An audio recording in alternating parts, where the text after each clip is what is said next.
প্রিয় দর্শক আসসালামু আলাইকুম। এমএস কিচেন থেকে সবাইকে ওয়েলকাম জানিয়ে আজকের এপিসোডটি শুরু করছি। আমার আজকের এপিসোডে থাকছে তেলাপিয়া মাছ ভুনা রেসিপি। আজকে আমি খুব সহজ পদ্ধতিতে সহজভাবে আপনাদের মাঝে শেয়ার করব তেলাপিয়া মাছের খুবই মজার ভুনা রেসিপি। চলুন তাহলে শুরু করি। তেলাপিয়া মাছ ভুনা করার জন্য এখানে আমি 5 পিস তেলাপিয়া মাছ নিয়েছি। এই মাছগুলোকে খুব ভালোভাবে ধুয়ে পরিষ্কার করে তারপর নিয়ে এসেছি। এবার আমি এই মাছের মধ্যে দিয়ে দিচ্ছি সামান্য একটু লবণ, সামান্য একটু হলুদ আর মরিচের গুঁড়া। এখন খুব ভালোভাবে মাছের গায়ে এই মশলাগুলো মেখে নিচ্ছি। এই মাছগুলোকে প্রথমেই ভেজে নিব, তাই খুব ভালোভাবে মাছের গায়ে মশলাগুলো মেখে নিয়েছি, দেখতেই পাচ্ছেন। এবার আমি চুলায় চলে যাব এই মাছগুলোকে ভাজার জন্য। সেই জন্য চুলায় একটা আগে থেকেই তাওয়া বসিয়ে খুব ভালোভাবে গরম করে নিয়েছি। অবশ্যই মাছ ভাজার পূর্বে তাওয়াটা বেশ ভালোভাবে গরম করে তারপর তেল দিয়ে আবারও গরম করে নেবেন। এতে করে মাছ ভাজার পর উল্টাতে খুব সুবিধা হবে, একদমই লেগে যাবে না। এই তো সবগুলো মাছ আমি দিয়ে দিয়েছি। এবার চুলার আঁচ মিডিয়াম হিটে রেখে মাছগুলোকে এপিট ওপিট করে ভেজে নিব। আমি খুব ভালোভাবে মাছগুলোকে ভেজে নেব। আপনারা চাইলে এই মাছগুলোকে অল্পও ভাজতে পারেন, আবার মাছগুলোকে কড়া করেও ভাজতে পারেন। আমি মাছগুলোকে কড়া করেই ভেজে নিয়েছি। এই তো মাছগুলো আমার ভাজা হয়ে গেছে। এখন আমি তেল থেকে মাছগুলোকে উঠিয়ে নিচ্ছি। অন্যদিকে চুলায় আরও একটি কড়াই বসিয়ে এই কড়াইতে আমি আগেই যে মাছ ভেজে রেখেছিলাম সেই মাছ ভাজার অবশিষ্ট তেল এই কড়াইয়ের মধ্যে দিয়ে দিয়েছি। সাথে আমি আরও কিছুটা তেল যোগ করে দিলাম। আমি এখানে পর্যাপ্ত পরিমাণ তেল যোগ করে নিয়েছি। এবার আমি এই তেলটা গরম হয়ে গিয়েছে, এতে আমি দিয়ে দিব পেঁয়াজ কুচি আর টমেটো কুচি। আমি এখানে 1 কাপ পরিমাণ পেঁয়াজ কুচি নিয়েছি আর একটি বেশ বড় সাইজের পাকা টমেটো ছোট ছোট কিউব করে কেটে নিয়েছি। এবার আমি এই পেঁয়াজ আর টমেটো একসাথে তেলের মধ্যে দিয়ে দিব।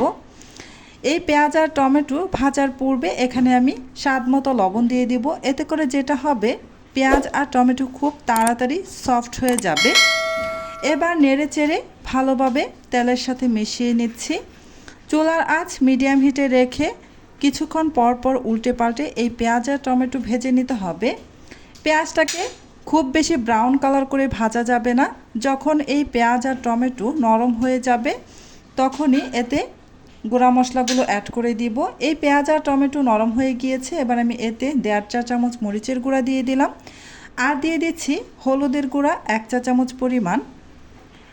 আমি এখানে মরিচের গুঁড়া 1.5 চা চামচ দিয়েছি, একটু ঝাল ঝাল করে রান্না করব। আপনারা চাইলে মরিচের পরিমাণ আরও কম দিতে পারেন।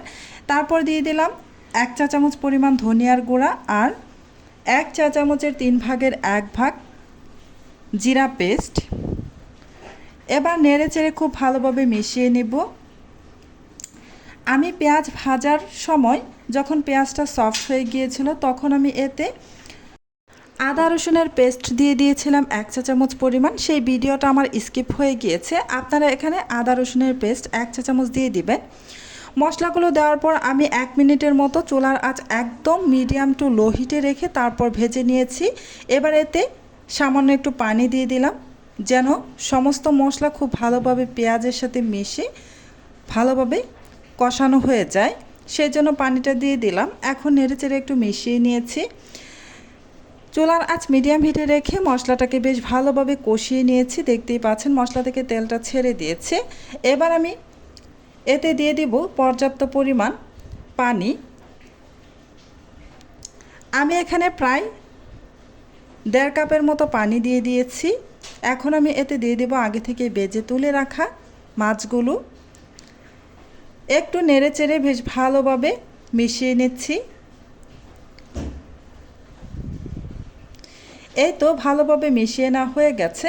এবার আমি ঢাকনা দিয়ে ঢেকে রান্না করে নিব ঝোলটা টেনে আসা পর্যন্ত। কিছুক্ষণ রান্না করার পর আমি ঢাকনাটা খুলে নিয়েছি। ঝোলটা প্রায় টেনে এসেছে, হালকা ভেজা ভেজা টাইপের আছে। এ পর্যায়ে আমি নামিয়ে নেব। তেলাপিয়া মাছ ভুনা আমার হয়ে গেছে।